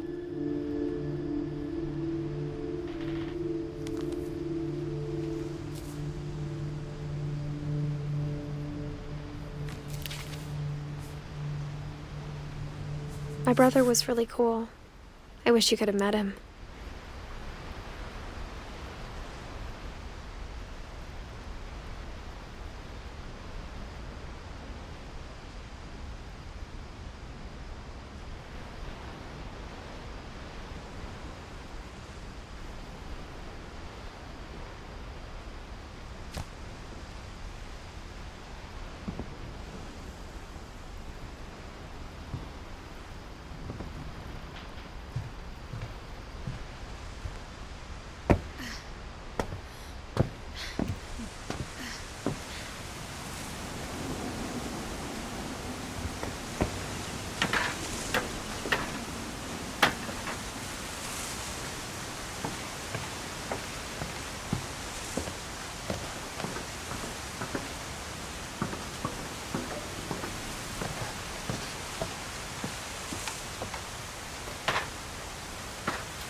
On the way back from Lewis's funeral, my mom told me to start packing. She waited until the day before we left to tell Edie. I'm not sure if she wanted to make it easier or harder.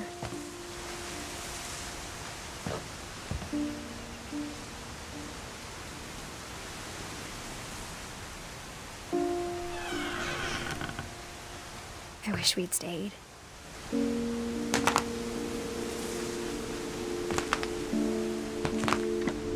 But I understand why we left.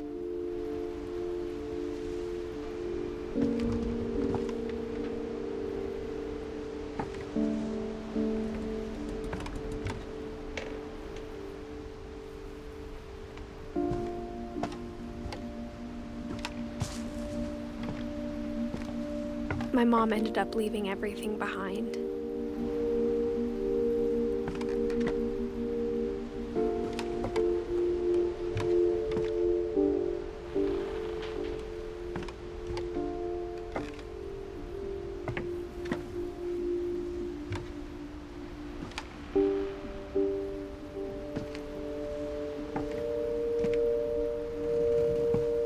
What happened that night had been coming for a long time. Maybe it should have come sooner.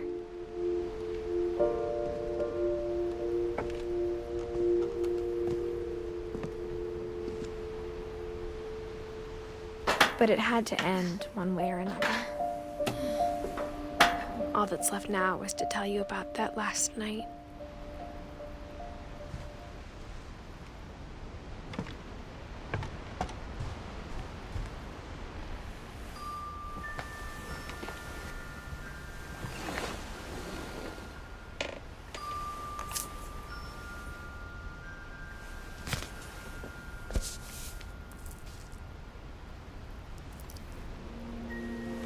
That whole last day, Edie just watched us pack and didn't say a word.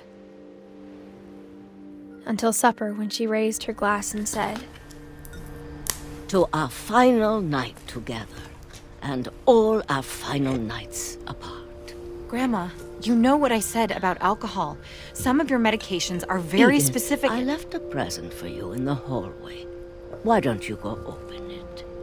The grown-ups have to argue now. I'm sorry, you're right.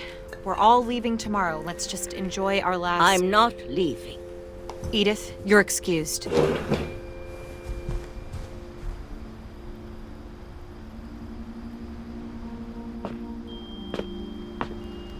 The power had been shut off that morning, but Edie always had plenty of candles.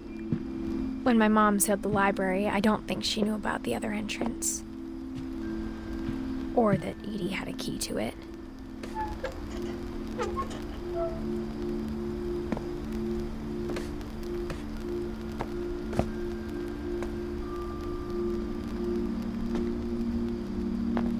The thing you're afraid of isn't going to end when you leave the house.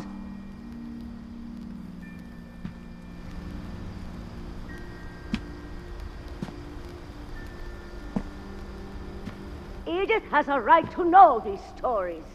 My children are dead because of your stories. I think it's best if Edith and I leave tonight.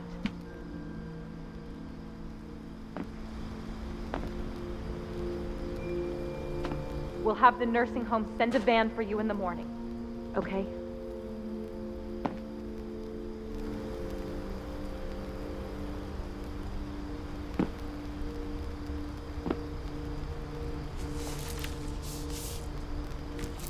Dear Edith, there's so many stories I wish I could tell you, but there's only time for one. This is about what happened on the night you were born. That night, the tide went way, way out. It was the first and last time I ever saw the old house aground. There'd been an earthquake out in the middle of the ocean. They called it the lowest tide in 1,000 years. God, it smelled awful. You know, I've seen that house every day of my life.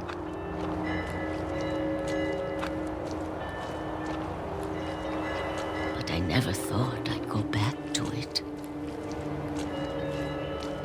When the fog rolled in, I lost my way.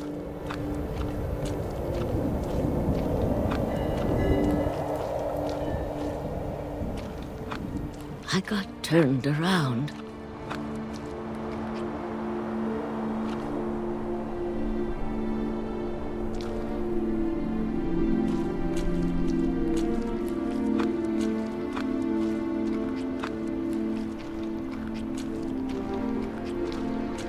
For a while, I wandered. I started seeing things.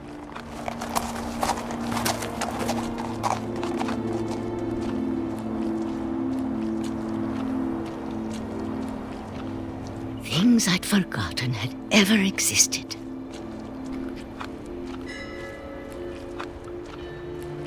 But when I saw them, they felt like old friends. That night, a lot of things came back to me. Or maybe I came back to them.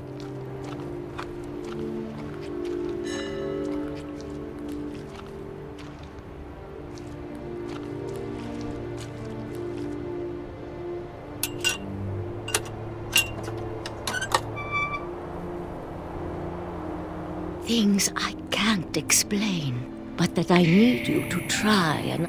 Edith, what are you doing in here? It's mine. Edith! Mom, you're gonna rip it! Let go! I kicked and screamed, but Mom dragged me to the car.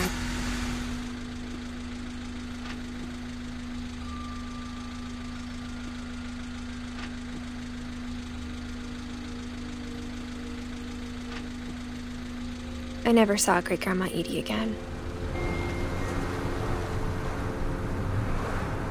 The next morning, the van came to pick her up, but she was already gone. After that, we moved around a lot.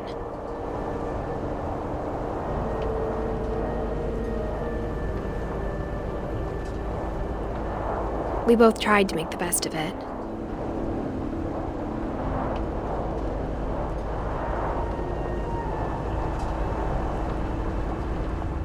A few years went by.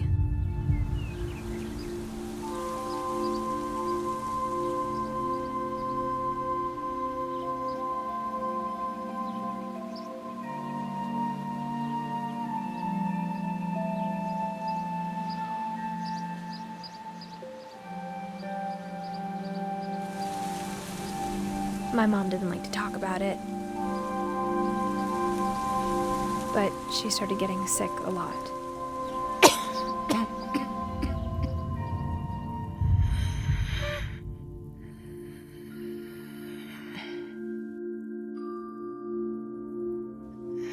She got better for a while, and then she didn't. And then I was alone.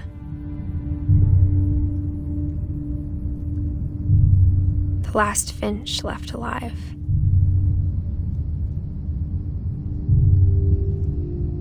Until I found out about you. I'm still not sure what to tell you about all this. If we lived forever, maybe we'd have time to understand things. But as it is, I think the best we can do is try to open our eyes and appreciate how strange and brief all of this is.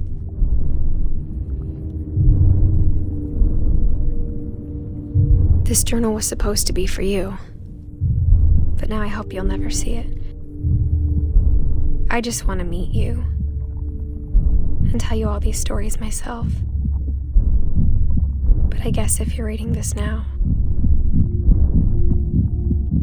things didn't work out that way.